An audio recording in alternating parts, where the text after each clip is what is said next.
You're still not over that, are you? It's just a game. It's not like she was a real AI. I know. But it's a bit sad to have to end a game by killing the main character. Not a bad guy, not some bystander that mistakenly thinks it's a killer robot, but the person who saved her. Well, you're sure taking it better than straight up when you reviewed it. Now come on, you need to get back to work.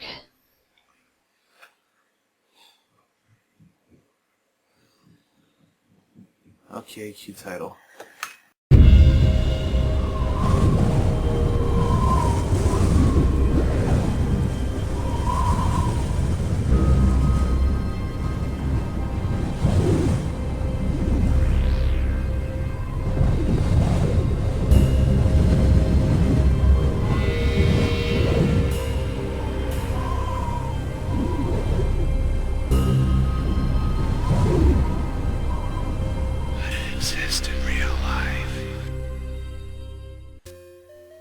Welcome to Could It Exist in Real Life, where even the most ridiculous of parodies have some truth to them.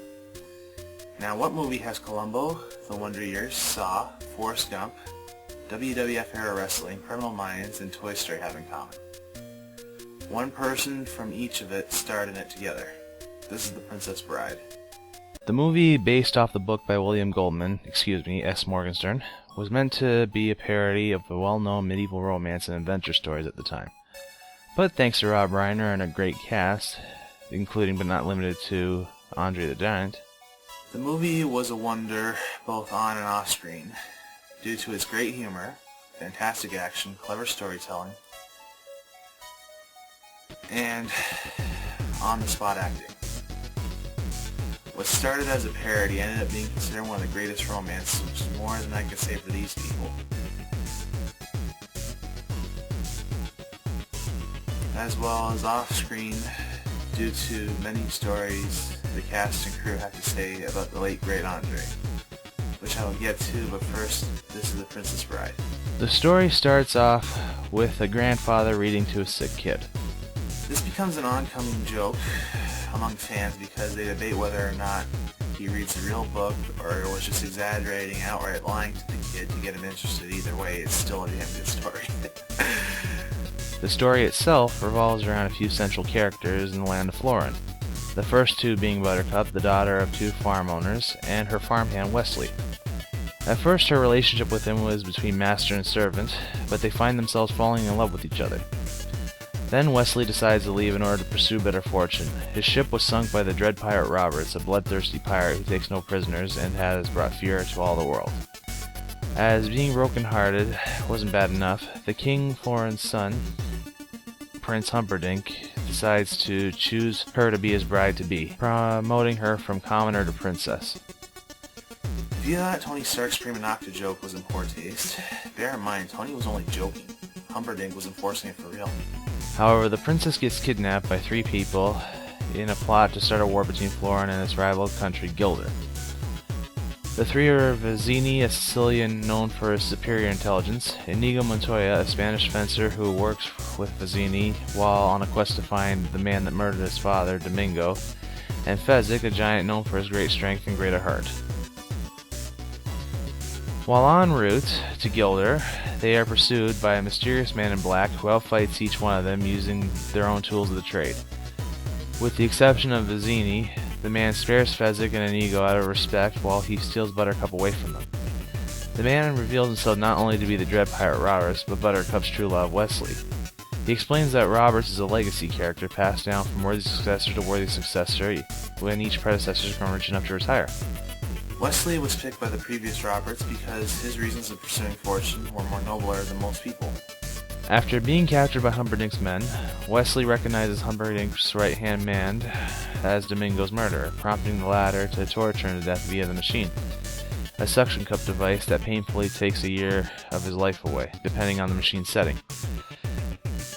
When Humperdinck attempts at getting Buttercup to love and fail, he sets the machine to 50, giving Wesley ultimate suffering before he dies out. Inigo and Fezzik, well aware of Wesley's knowledge of his father's murderer, carry out his corpse to Miracle Max, a miracle worker for hire who informs him that there's a chance to save him as he's only mostly dead. When he finds out Wesley's survival will humiliate Humperdinck, he takes the job and Wesley comes back, albeit one piece of him at a time. Together the three storm the castle, Inigo gets his revenge, Humperdinck gets bluffed into surrendering, and the three get out of Florin with Buttercup with them. Now, there's no way in hell this could exist, right? Well... First, let's look at the land masses. Florin seems to be an obvious shout to Florence, Italy. However, since the kingdom has both kings and counts, the actual land is in Romania, and Gilder is located in Iran. It all makes sense now. This story takes place around the time Vlad the Impaler declared war on the Turkish, and Turkey is right smack in the middle of Iran and Romania, so it's no wonder they're natural enemies in the story. The second is the characters Wesley, Inigo, and Fezzik. Wesley, being the newest incarnation of the Dread Pirate Robbers, is based around the real-life pirate Bartholomew Robbers, who was a successful pirate in the golden age of piracy, the most successful pirate. Had he lived today, he'd probably be the most successful at bootlegging DVDs. While there is no historical figure so far based on Inigo Montoya, his actor Mandy Patinkin was considered perfect for the role due to his real-life paralleling of Inigo's. Both are skilled with the sword, both suffered the loss of their father and felt helpless to stop it, and during both's quest for revenge, they felt that in a way they brought their father back in a brief moment. Fezzik, much like Inigo, seemed more like his actor Andre. This was during a time during Andre's wrestling career where he was known as a heel, or the bad guy in non-wrestling terms. Most wrestling fans who went to see the movie were surprised at how much of a nice guy he was, despite his great size and strength, and this extended right into the behind the scenes. Ask any actor whom have worked with Andre and they'll tell you of stories of his kindness. Now, Count Rugen seems to share similarities with Vlad the Impaler, both being notorious for their interest in causing pain, while his six-finger condition is the giveaway of being Domingo's killer is a real-life equivalent to a condition known as polydactyly, which is basically an extra digit on your hand. Now, last but not least, we have two seemingly impossible moments. The first being the machine, and the second being its results when set to 50, only mostly dead. From the start of the series, I've been trying to wrap my brain about how something like this would work, and it wasn't until I saw the minor details it finally hit me. The machine is a bastardized abomination of a popular ancient technique known as fire cupping, a form of acupressure that uses fire and suction cups on pressure points to help mobilize blood flowing and speed up healing. Since the cups on Wesley are placed in a way that are meant to cause pain rather than prevent it, it's quite simple how he died.